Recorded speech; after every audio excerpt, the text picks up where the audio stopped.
नमस्कार दोस्तों, स्वागत है आपका एक बार फिर से हमारे यूट्यूब चैनल पर। और यहाँ पर हम जैसे कि डेली अपने महत्वपूर्ण प्रश्नों की एक श्रृंखला को कर रहे हैं। और आज फिर हम इन 15 प्रश्नों की श्रृंखला में हम आगे बढ़ते हैं और आज क्लास संख्या आपकी 43 है। इसमें हम लोग इतिहास के महत्वपूर्ण प्रश्नों पे डिस्कशन करने वाले हैं। तो आप सभी के कितने प्रश्न सही होते हैं जरूर कमेंट में करिएगा। लेकिन उसके पहले हमारे चैनल को सब्सक्राइब कीजिए, वीडियो को लाइक कीजिए और अधिक से अधिक अपने दोस्तों को भी शेयर कीजिएगा। तो चलते हैं आज के अपने पहले प्रश्न में। हमारा पहला प्रश्न है, महमूद गजनवी का दरबारी इतिहासकार कौन था? अल बेरूनी था, उतबी था, फिरदौसी था, मिनहाज था। आखिर कौन था ये आपसे पूछा जा रहा है दरबारी इतिहासकार। तो यहाँ पे आपका उतबी को याद रखना है जो महमूद गजनवी के दरबारी इतिहासकार के तौर पे जाना जाता है। अगर बात करें कि इनका लेख कौन सा है तो इसमें एक आपको याद रखना है जिसे कहा जाता है तारीख ए यामी। तारीख ये एक इनका लेख है जो कि कहीं ना कहीं अगर बात करें किस लिए है तो ये महमूद के जो आक्रमण है उनका वर्णन करता है। किसके? महमूद जो गजनवी है, गजनवी के आक्रमण आक्रमण को ये दर्शाता है। तो इस चीज को यहाँ पे आपको याद रखना है। क्लियर बेटा? चलते हैं हम अपने अगले महत्वपूर्ण प्रश्न पर। हमारा अगला प्रश्न है, सोमनाथ पर महमूद गजनवी के आक्रमण आपका 1025 ईस्वी में के समय में गुजरात का शासक कौन था? जब मतलब सोमनाथ पे आक्रमण किया गया था, आप सभी को पता है लगभग 17 बार आक्रमण किया गया था। इस चीज को आप सभी जानते हैं। तो लेकिन जो इसका आक्रमण था 10 मतलब 1025 ईस्वी में, तो कौन था? मूलराज था, भीम था, जय सिंह था या फिर भोज था? तो यहाँ पे आपका इस समय आपका भीम जो है ये शासक पे तौर पे है। ये चालुक्य सोलंकी जो वंश का शासक था, इसे आपको याद रखना। हम चलते अगले महत्वपूर्ण प्रश्न पर। प्रश्न है, दिल्ली का प्रथम मुस्लिम शासक कौन था? प्रथम मुस्लिम शासक की यहाँ पे बात किया। ये शासक के अंतर्गत काफी प्रश्न पूछा गया है। इल्तुतमिश था, बलबन था, कुतुबुद्दीन ऐबक था या फिर मोहम्मद गोरी था? तो आखिर कौन था? इस चीज को यहाँ पे याद रखिएगा। इसका उत्तर हो जाएगा आपका कुतुबुद्दीन ऐबक, जो यहाँ का प्रथम मुस्लिम शासक था। और ये शासन कब की बात कर रहा है? तो ये 1206 ईस्वी में है। इसे कहा जा रहा है ये मोहम्मद गोरी का गुलाम था, इसीलिए इसे गुलाम वंश का संस्थापक के तौर पे भी हम जानते हैं, या कहें कि गुलाम शासक था। ठीक है, क्लियर? हम आगे चलते हैं अगले प्रश्न पर। अगला हमारा प्रश्न है, एक घटना एक परिणाम रहित विजय का कथन जो है इतिहासकार ने अरबों के द्वारा सिंध विजय के समुद्र में कहा। ये किसने कहा था? एलिफेंटेस ने कहा था, लेन पोल ने कहा था, स्मिथ ने कहा था या जादूनाथ सरकार के द्वारा कहा गया था? तो ये इसे जो है लेन पोल जो है वो एक आधुनिक इतिहासकार है, उनके द्वारा सिंध विजय के संदर्भ में कहा गया था कि एक घटना ऐसी है, एक परिणाम जो है बिना परिणाम के विजय हो गई, इस चीज को कहा। चलते हैं हम अपने अगले महत्वपूर्ण प्रश्न पर। अगला हमारा प्रश्न है, गजनी राजवंश का संस्थापक कौन था? प्रश्न बहुत इंपॉर्टेंट है और ये सारे प्रश्न बेटा आपके पीवाई के, आपके प्रीवियस ईयर पेपर में आपके पूछे गए प्रश्नों की हम श्रृंखला चला रहे हैं, उसको आपको यहाँ पे देख लेना है। इसमें महमूद गजनवी हो गया, अल्पतर्गीन हो गया, सुबुक्तगीन हो गया या फिर बहराम हो गया। तो यहाँ पे आपको याद रखना है ये अल्पतर्गीन जो है क्या है, यहाँ का संस्थापक माना जाता है गजनी वंश के तौर पे। यहाँ पे अगर बात करते हैं इसके बाद सुबुक्तगीन और फिर महमूद गजनवी जो है शासक बनता है। हम चलते हैं अगले जो है प्रश्न पर। हमारा अगला प्रश्न है, 1192 ईस्वी में उत्तर भारत को जीतने वाला मध्य एशियाई शासक कौन था? चंगेज खान था, तैमूर था, शिहाबुद्दीन मोहम्मद गोरी था या फिर बाबर था? तो यहाँ पे आपको याद रखना है ये शिहाबुद्दीन मोहम्मद गोरी जो है ये था। इसने क्या किया था? 1192 ईस्वी में जो तराइन का द्वितीय युद्ध था, कहाँ का? तराइन का सेकेंड युद्ध, इसे जीता था। एक प्रश्न यहाँ पे ये भी पूछा जाता है, ये तराइन का जो युद्ध है ये किसके किसके बीच हुआ था? तो ये मोहम्मद गोरी और पृथ्वीराज के बीच में। किसके बीच?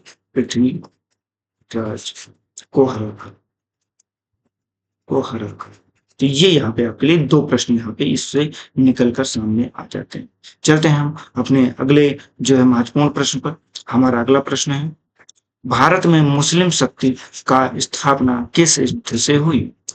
पानीपत के प्रथम युद्ध से, तराइन के प्रथम युद्ध से, तराइन के द्वितीय युद्ध से, या फिर खानवा के युद्ध से। तो बेटा यहाँ पे आपको याद रखना, जो हमने पीछे अभी ये प्रश्न आपको बताया पृथ्वीराज को हरा कर बना, यहीं पे एक पॉइंट और नोट कर लीजिएगा, यहीं से जो है मुस्लिम का वास्तविक निर्माण शुरू होता है। तो इस प्रश्न का उत्तर आपका क्या हो जाएगा, तराइन का जो आपका द्वितीय युद्ध है बेटा, यहीं से मुस्लिम शक्ति की स्थापना मानी जाती है, जब वो जो है पृथ्वीराज चौहान आपके 1192 ईस्वी में क्या करते हैं, हार जाते हैं तराइन का द्वितीय युद्ध। फिर से वही चीज, किसके किसके बीच हुआ था, तो पृथ्वीराज वर्सेस और कौन था, घोड़ी, इनके बीच का ये युद्ध था, और जिसमें आपका कौन विजयी होता है, घोड़ी विजयी होता है और पृथ्वीराज यहाँ पे हार होते हैं। इसी के बाद जो है आपका मुस्लिम सत्ता की स्थापना यहीं से हुई। तो चलते हैं हम अपने अगले महत्वपूर्ण प्रश्न पर। अगला हमारा प्रश्न है, पृथ्वीराज चौहान के नाम से प्रसिद्ध शासक कौन था। पृथ्वीराज प्रथम था, पृथ्वीराज द्वितीय था, पृथ्वीराज तृतीय थे, ये भी राज था। तो यहाँ पे याद रखिएगा, जो पृथ्वीराज तृतीय है बेटा, इसे ही पृथ्वीराज चौहान के नाम से जाना जाता है, और यही इस नाम से प्रसिद्ध भी हुए। इन्होंने जो तराइन का प्रथम युद्ध था, मोहम्मद गोरी को उसमें, देखिए दो चीजें हैं, जो आपका यहाँ पे तराइन युद्ध है, तराइन युद्ध दो होते हैं, और किसके किसके बीच होते हैं, दोनों पृथ्वीराज और गोरी के बीच में होते हैं। यहाँ पे अगर फर्स्ट की बात करते हैं, और यहाँ पे आपका सेकेंड चलते हैं। यहाँ पे फर्स्ट जो है, इसमें जो ये पृथ्वीराज जीतते हैं, विजयी कौन होता है, पृथ्वीराज। और जो इसमें है, इसमें कौन विजयी होता है, तो इसमें मोहम्मद गोरी विजयी होते हैं। ये क्या है, ये विजयी होते हैं। तो इन दोनों चीजों को आपको याद रखना है। हम चलते हैं अपने अगले महत्वपूर्ण प्रश्न पर। हमारा अगला प्रश्न, भारतीय गौरव का अंतिम सूर्य किसी के लिए प्रयुक्त हुआ है। जयचंद के लिए, पृथ्वीराज चौहान के लिए, राणा सांगा के लिए, महाराणा प्रताप। तो सामान्य से अगर बात करें, तो यहाँ पे इस शब्द का प्रयोग पृथ्वीराज चौहान के लिए किया गया है। वो भी क्यों किया गया, क्योंकि अभी थोड़ी देर पहले ही हमने डिस्कशन किया, क्योंकि यही वो जो है योद्धा या शासक है, जिसके बाद हारने की तरह द्वितीय युद्ध में जब हार जाते हैं, इसी के बाद ही मुस्लिम शासन की स्थापित होती है, इसके पहले नहीं होती। क्यों, क्योंकि इसके पहले पृथ्वीराज ने तराइन के प्रथम युद्ध में घोरी को हरा दिया। क्लियर, इस चीज को याद रखिएगा। और कहीं ना कहीं पृथ्वीराज चौहान की यही वीरता और यही जो उनका संघर्ष है, यही महान बनाता है, और उन्हें अभी तक का लोगों के दिलों में याद। चलते हैं हम अपने अगले महत्वपूर्ण प्रश्न पर। है मोहम्मद गोरी का वह दास कौन था जिसने जो है बंगाल और बिहार पर विजय प्राप्त की। कुतुबुद्दीन ऐबक था, इल्तुतमिश था, बख्तियार खिलजी था, या फिर बलबन था। तो यहाँ पे सिंपल सा प्रश्न पूछा गया है, और इसका उत्तर हो जाएगा आपका बख्तियार खिलजी। ये इसका सेनापति था, और वहीं पे कहें तो दास भी था। इसने बिहार और बंगाल पर विजय प्राप्त की। और साथ ही में एक चीज और बता दीजिए, यही बख्तियार खिलजी है जिसने आपके यहाँ का जो शिक्षा का सबसे बड़ा केंद्र नालंदा विश्वविद्यालय, उसको तहस नहस कर दिया था पूरी तरह से। कौन, किसने किया था, बख्तियार खिलजी ने किया था। मोहम्मद गोरी का एक सेनापति कहें या फिर दास कहें, चीज को। हम चलते हैं अगले महत्वपूर्ण प्रश्न है, हम बगदाद का अंतिम खलीफा का नाम सर्वप्रथम किसके सिक्कों पर अंकित हुआ। इल्तुतमिश के, अलाउद्दीन खिलजी के, अलाउद्दीन मसूद खान की, या फिर बलबन। देखिए किसको पूछ रहा है यहाँ पे, बगदाद के अंतिम खलीफा का नाम, और किसके शासन में, भारत में शासन चल रहा है, यहाँ के सिक्कों पे उनका नाम प्रिंट किया जा रहा है। और ये किसने किया था, तो ये अलाउद्दीन मसूद खान के द्वारा किया। उन्होंने ही इसका प्रिंट करवाया, और कहा कि खलीफा जो यहाँ का है, इसको एक तरह से देखें वैलिड किया गया, या वैधता को स्वीकार किया, कि मतलब वहां का खलीफा है और यहाँ पर भी उसे वैध मान। हम बढ़ते हैं अपने अगले महत्वपूर्ण प्रश्न पर। हमारा अगला प्रश्न है, भारतीय इतिहास में सल्तनत काल किस अवधि को कहा जाता है। बहुत सारे लोगों को पता हो, जल्दी से कमेंट करके बताइए। सल्तनत काल का पूरा हमने एक एज पीरियड पूछा है कि कौन से एज पीरियड को कहा जाता है। तो सामान्यतः जिसे नहीं पता है वो यहाँ पे नोट कर लीजिए, ये आपका बी ऑप्शन सही हो जाएगा। 1206 से लेकर 1526 के बीच का जो समय है, यही जो है सल्तनत काल का। इसकी शुरुआत कब कहें कि कब से होती है, तो इसकी शुरुआत आपके कुतुबुद्दीन ऐबक से होती है। कुतुबुद्दीन ऐबक, ये कौन था, ये मोहम्मद गोरी का जो है क्या था, गुलाम था। और ये खत्म कब होता है, अगर बात करें तो इसमें जब बाबर की विजय होती है, बाबर की विजय, यहाँ से समाप्त होता है। और ये शासन में सत्ता में कब आते हैं? ये 1206 में आते हैं। और वहीं पे अगर बात करें इनकी विजय कब होती है? इसकी विजय 1526 ईस्वी में होती है। इसीलिए दिल्ली सल्तनत का एक इतिहास के तौर पे आप जानते हैं। सामान्यतः अगर प्रश्न पूछे जाए तो आप सल्तनत काल के बारे में आप गलत कभी नहीं करेंगे। बढ़ते हैं अपने अगले महत्वपूर्ण प्रश्न पर। हमारा अगला प्रश्न है, युद्ध में लड़ते हुए मारा जाने वाला दिल्ली का प्रथम सुल्तान आखिर कौन था? इल्तुतमिश था, बलबन था, इब्राहिम लोदी था, या फिर सिकंदर लोदी था? तो यहाँ पे आपको यह चीज याद रखनी है कि ये बेटा आपके इब्राहिम लोदी थे, जो युद्ध में लड़ते हुए मारे जाने का एकमात्र और प्रथम सुल्तान के तौर पे आप इसे जान सकते हैं। इनका कब होता है, मृत्यु कब होती है? ये आपकी 1526 में, 1526 में किससे युद्ध में? तो बाबर से युद्ध करते हुए इनकी मृत्यु होती है। और यही लोदी जो है, जो आपका इब्राहिम लोदी है, यही जो है आपका दिल्ली सल्तनत का या लोदी वंश का अंतिम शासक के तौर पे हम जानते हैं। चलते हैं हम अपने अगले महत्वपूर्ण प्रश्न पर। हमारा अगला प्रश्न है, चंगेज खां भारत की उत्तर पश्चिम सीमा पर किस सुल्तान के काल में आया था? कुतुबुद्दीन ऐबक के काल में, इल्तुतमिश के काल में, बलबन के काल में, या फिर अलाउद्दीन खिलजी के काल में? तो यहाँ पे बेटा याद रखिएगा, चंगेज खां जो है आपके इल्तुतमिश के जो है शासनकाल में आया था। ये कब है? ये आपको 1221 ईस्वी में है। चंगेज खां उस समय की बात करता है जब भारत की उत्तर पश्चिम सीमा तक पहुंचा था। उस समय दिल्ली का सुल्तान इल्तुतमिश ही था। उसने क्या था, मंगलों से सीधे जो है संघर्ष के बचाव की नीति को।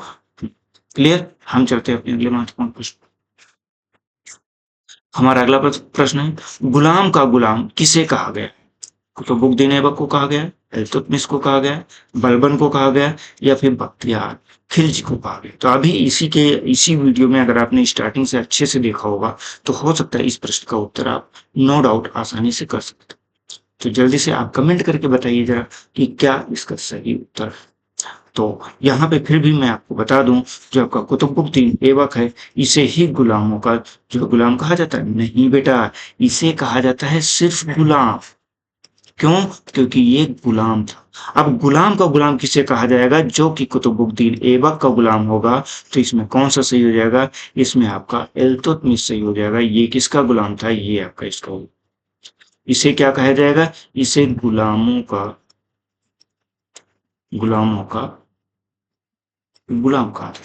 हाँ, जल्दबाजी में आप इसे मत टिक कर दीजिएगा कि इल्तुतमिश को उठाइए और मार दीजिए। वो सिर्फ गुलाम। अगर प्रश्न ये पूछे कि गुलाम शासक किसे कहा जाता है तो आपको कुतुबुद्दीन ऐबक को टिक करना है। लेकिन अगर ये पूछा जाए कि गुलामों का गुलाम, तो वहां पे इल्तुतमिश आपका हो जाए। क्लियर? इस चीज को यहाँ पे याद रखना। क्लियर? तो यहाँ पे क्या है आपका, ऐबक किसका हो जाएगा? ये आपका जो है किसका हो गया? ये पूरी का हो गया, पूरी का गुलाम। और इसके बाद जो है इल्तुतमिश आपका कुतुबुद्दीन ऐबक।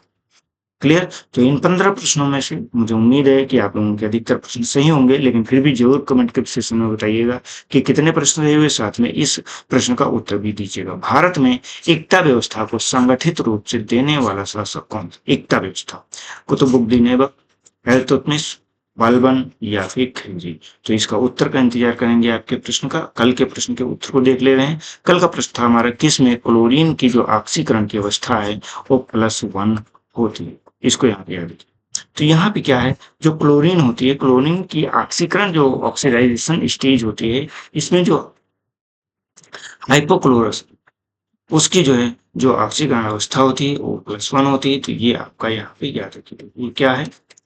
ये हाइपोक्लोरस क्लोरस हाँ, इसी में जो है ऑक्सीकरण की संख्या +1 थी। इन यौगिकों में क्लोरीन अधिक जो विद्युत ऋणात्मकता ऑक्सीजन से के साथ जुड़ा होता है, जिसके कारण सकारात्मक ऑक्सीकरण अवस्था प्रदर्शित करता। तो क्लियर हो गए? तो आज का जो हमारा सेशन था, आज के सेशन में इतना ही रहेगा। कल हमारी भूगोल की आपकी क्लास है, तो जरूर से जरूर ज्वाइन कीजिएगा, जिसमें हम बहुत ही अच्छे अच्छे प्रश्नों को करने वाले हैं। और ये सभी बेटा आपके PYQ ही हैं, क्योंकि अभी हम लोगों ने PYQ के सेशन को स्टार्ट कर दिया, प्रीवियस ईयर पेपर के सेशन को स्टार्ट किया है। तो पूरे प्रीवियस ईयर पेपर के आपको क्वेश्चन पे मिलेंगे। क्लियर बेटा? तो आप जाने के पहले हमारे चैनल को सब्सक्राइब कीजिएगा, वीडियो को लाइक कीजिए और अधिक से अधिक अपने दोस्तों को भी शेयर कीजिए ताकि ज़्यादा से ज़्यादा अच्छा कंटेंट आपको मिल सके, क्योंकि आपका जुड़ना ही हमारे लिए तो मिलते हैं नेक्स्ट वीडियो में, तब तक के लिए जय हिंद, जय भारत, आपका दिन शुभ।